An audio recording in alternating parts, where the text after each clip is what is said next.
Welcome to the What Matters Today podcast from the Geneva Graduate Institute. I'm Dan Graham, Head of Communications at the Institute.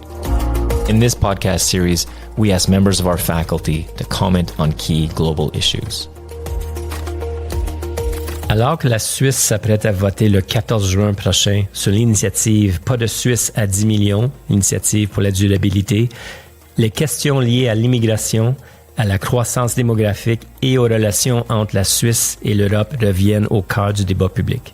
Les partisans de l'initiative estiment que la croissance rapide de la population exerce une pression croissante sur le logement, les transports et les infrastructures publiques, tandis que ses opposants mettent en garde contre les conséquences économiques d'une restriction de l'immigration, notamment l'aggravation des pénuries de main-d'œuvre dans des secteurs clés.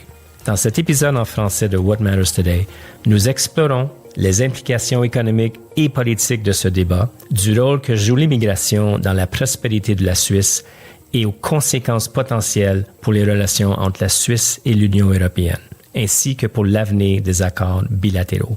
Mon invité est Cédric Thill, professeur d'économie internationale au Geneva Graduate Institute, responsable du programme Bilateral Assistance and Capacity Building for Central Banks et chercheur associé au Center for Finance and Development de l'Institut. Cédric, merci de te joindre à nous aujourd'hui. Depuis l'introduction de la libre circulation des personnes, la croissance du revenu par habitant suisse a-t-elle, selon vous, ralenti ou au contraire été soutenue par l'immigration? Alors, c'est une question en fait qui dépend comment un peu on la prend. C'est-à-dire, on a eu depuis 2007, en gros introduction de la libre circulation, un ralentissement de la croissance du PIB par habitant. Donc, il a continué à augmenter, mais moins rapidement qu'avant. Quand on voit ça, on peut se dire, il y a eu un effet problématique. Cependant, il s'est passé plein de choses en 2007, et notamment la crise de l'euro qui a pesé sur la croissance de la zone euro, dont nous sommes les voisins. Et donc, c'est important de comparer la Suisse aux voisins. Et quand on fait ça, on s'aperçoit que la croissance du revenu par habitant a ralenti partout. Donc, la Suisse n'est pas du tout exceptionnelle. En fait, elle est même parmi les mieux lotis. Okay. Donc, il faut faire attention à ne pas lire une causalité trop rapidement là-dessus, puisqu'on est dans un cas où il y a deux choses qui sont passées en Suisse. La libre circulation, mais aussi le ralentissement de la croissance en Europe. Il faut bien prendre en compte les deux. Donc, au final, en fait, la libre circulation n'a pas pesé sur la croissance du revenu par habitant en Suisse. Elle n'a pas soutenu à la hausse non plus. En fait, l'effet est très marginal. OK. Et la croissance démographique récente pose-t-elle des problèmes de congestion en Suisse, notamment dans les transports, le logement ou les infrastructures? Et quelle politique permettrait de les atténuer efficacement? Alors, les problèmes sont là. Ça, c'est très clair. Depuis 2007, la croissance de la population en Suisse a été assez élevée en comparaison historique, mais aussi en comparaison d'autres pays européens. Et en fait, le rythme des infrastructures n'a pas suivi. On a des infrastructures qui sont toujours calibrées à la croissance de la population d'avant. Okay. Donc, ça donne la congestion. Dans les transports, le prix du logement, on le voit très clairement. S'ajoute à ça un problème qu'on voit partout dans le monde, c'est que les régions un peu périphériques se vident et tout le monde va dans les régions plus centrales. Donc en Suisse, c'est le plateau entre Genève, Berne, Zurich. Et alors la réponse, donc l'initiative sur laquelle on va voter pose une vraie question. Ça, c'est légitime. Par contre, elle n'y répond pas. Enfin, elle y répond d'une manière très simpliste, alors que la vraie réponse, c'est de faire en sorte qu'on puisse construire du logement. Et là, il y a un vrai problème en Suisse. Les taux de construction sont en train de diminuer plus qu'autre chose. C'est pas parce qu'on n'a pas les fonds, au contraire, mais la construction en Suisse est assez lente. Et il y a beaucoup de droits d'opposition.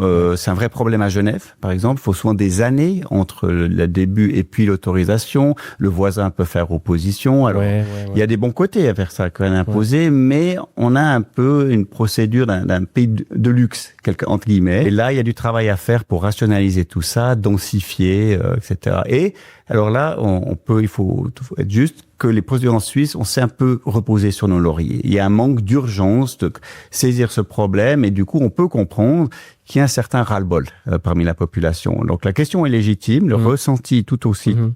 La réponse qui est amenée par l'initiative, elle est à côté.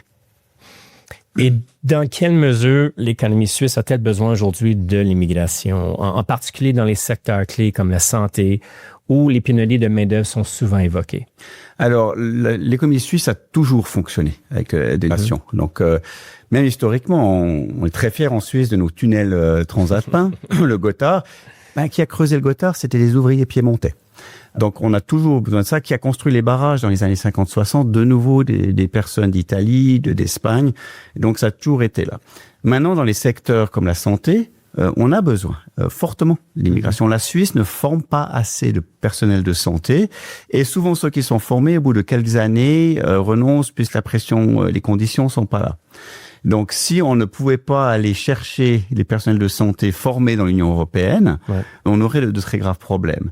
Et du reste, l'Union européenne a assez gentil, entre guillemets, de laisser ces personnels venir, y compris durant la période du Covid. Donc, il y a un vrai besoin et la Suisse est un pays qui vieillit, comme toute l'Europe, d'où besoin de personnel de santé, besoin de personnel de MS, donc les établissements de retraite. Et là, sans la main-d'œuvre étrangère, la Suisse ne tournerait pas. Enfin, sans l'intégration par rapport au reste du monde de manière plus globale, la Suisse serait un pays pauvre. Et quels seraient les effets économiques et institutionnels d'une remise en question de la libre circulation des personnes sur les relations entre la Suisse et l'Union européenne? Alors, ce que l'initiative sur laquelle on va voter demande, c'est, elle ne demande pas littéralement l'abrogation de la libre circulation, mais de fait, oui. Puisqu'on va arriver à une limite de 10 millions, qu'il faudra renoncer à ces accords. Donc, l'initiative dit qu'il faut le faire si c'est nécessaire, mais ce sera le cas. L'Union européenne a toujours été très claire. C'est une condition fondamentale. Donc, ils disent, OK, la Suisse peut très bien se retirer de l'accord. Par contre, d'autres accords vont tomber. Donc, la Suisse va s'isoler. Il va y avoir une grosse incertitude au niveau réglementaire, de reconnaissance de produits. Des produits homologués en Suisse ne seront pas reconnus automatiquement dans l'Union européenne. Il va y avoir des accords sur l'électricité qui vont être des vrais problèmes. Donc, il va y avoir tout ça. Alors aussi, si on mettait cette limite, on reviendrait à un système qu'on a connu par le passé des contingentements. Donc, il y avait un nombre donné de personnes. La Confédération disait c'est tant, les cantons se répartissaient. Si on se rappelle à quoi c'était, beaucoup d'entreprises ne veulent pas ça. C'était horriblement lourd. Et en fait, qui avait obtenu les travailleurs? C'était les entreprises qui étaient déjà en place, qui avaient des connexions politiques. Donc, en fait, on sentait un peu, si ce n'est de la corruption, du moins un certain copinage qui venait. Et qui va les obtenir? C'est l'entreprise en place. Une start-up qui n'a pas les réseaux politiques qu'il faut, qui n'est pas familière avec toute la paperasse, va être beaucoup plus pénalisée qu'une entreprise déjà bien établie. Donc, en fait, pour tout ce qui est de l'innovation, ça va être particulièrement problématique. Et pour ma dernière question, plus largement, une dénonciation de la libre circulation pourrait-elle avoir des répercussions sur d'autres accords dont vous avez mentionné, comme Schengen? Et comment cela affecterait-il la position économique et politique de la Suisse en Europe? Alors, l'abrogation de Schengen serait un très gros problème pour la Suisse. Alors, prenons les aspects les plus juste ennuyeux. Pour voyager en Suisse, on devrait montrer notre passeport, comme les Britanniques doivent le faire maintenant. Si on se dirait, les touristes suisses passeront plus de temps à la douane, où est le problème? OK. Là où c'est très problématique, Schengen, c'est aussi la coopération entre polices. Les polices suisses utilisent les bases de données européennes chaque jour et pas de manière anecdotique. C'est fondamental. Donc, les polices suisses deviennent un peu aveugles. Okay. Schengen, c'est aussi au niveau de la politique d'asile. Une personne qui dépose une demande d'asile dans l'espace Schengen, qui est rejetée, il ne peut plus en redéposer une. Si la Suisse n'est plus dans Schengen, qu'est-ce qui va se passer? Toute personne qui dépose une demande en Allemagne, qu'est-ce qu'elle va faire? Elle va venir en Suisse. Donc, en fait, on va avoir une pression sur le système d'asile qui va être beaucoup plus forte. Ironique, puisqu'en fait, les supporters de l'initiative ne perdent pas une occasion de critiquer le système d'asile. Or, cette politique va renforcer le problème. Ça se demander si c'est pas un peu l'effet voulu quelque part.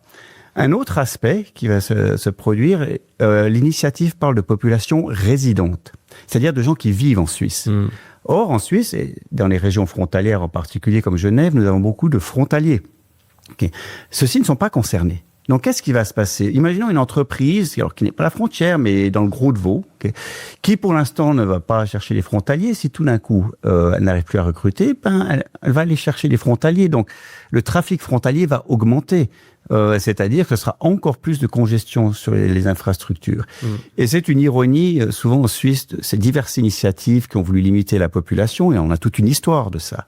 Il y avait les initiatives Schwarzenbach dans les années 60-70, qui voulaient limiter, mais sauf les saisonniers. Le statut de saisonnier, pour rappel, les gens venaient 9 mois sans leur famille, repartaient, et c'était pas très impliqué. Alors il y a eu des problèmes au niveau humain. On a eu les enfants du placard. Les familles venaient, mais les enfants devaient rester cachés à la maison pour pas être trop visibles. Et en plus, l'effet économique n'était pas tellement là. C'était une main-d'œuvre peu qualifiée. Donc l'initiative, en gros, disait on veut bien des gens qui viennent travailler pour pas trop cher, qui ont pas trop de droits, puis qui repartent. Donc c'est assez hypocrite en fait comme motivation. Cédric, merci beaucoup. Merci d'avoir été parmi nous pour cet épisode. Avec plaisir. Merci beaucoup. This podcast series is produced by the Geneva Graduate Institute Communications team.